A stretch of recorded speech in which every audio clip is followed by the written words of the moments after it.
ברוך אתה אדוני אלוהינו מלך העולם שהכל נהיה בדברו. In the Torah we find 3 holidays that are called Shalosh Regalim. They are like a package. What are those 3 holidays? One of them is Pesach, which commemorates the freedom from Egypt. We finished with slavery and we're starting out to live as free people. It has its problems and I'm not going to go into that. And the second holiday is Shavuot, which is the anniversary of receiving the Torah. Even though in the Torah itself, it doesn't say that on that day that happened, but this is what our tradition says. Maybe it wants to tell us that the Torah has to be received every day, not only on that particular day. And then there's the holiday of Sukkot.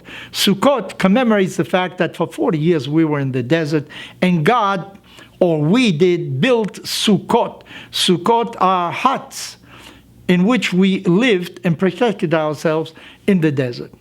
Of course, the question is, what kind of miracle is that Sukkot, that you build a little hut to protect yourself? Everybody does that in the desert to protect themselves from the sun, from the heat, or something like that.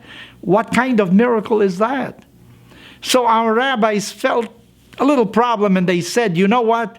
There are actually 2 reasons for it. One reason is these were really huts that God built for us.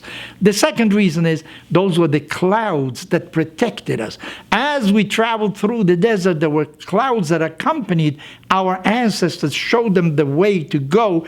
And that was really divine protection during the 40 years in the desert. But I want to go back to the huts. How do you commemorate Pesach? What is the symbol of Pesach? I think everybody knows we eat matzahs. We eat bread from dough that didn't leaven. This is how you commemorate it. This is the physical act that you do. You eat it.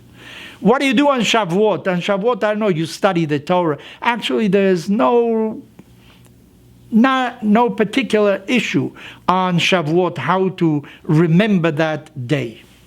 Sukkot, you have to live in a sukkah. I want to emphasize that. How do you fulfill the mitzvah of Sukkot? You have to live your entire body. It isn't just your mouth that you're saying something, that you're eating something, but your entire self has to be inside that hut. Maybe that is telling us something very important. You know, a human being is composed of many different things. You know, you have arms, you have legs, you have a head, you have a heart, you have feelings. You have to take into consideration the entirety of the human being. And whatever we do must reflect all of our senses, all the members of our body. Some people specialize in certain items. They're very good with their hands. Some are very good runners. They know what to do with their feet. Some are good thinkers. Actually, what you need is a human being that is complete. That his heart, his mouth, his mind, his feet, his legs, everything works in coordination.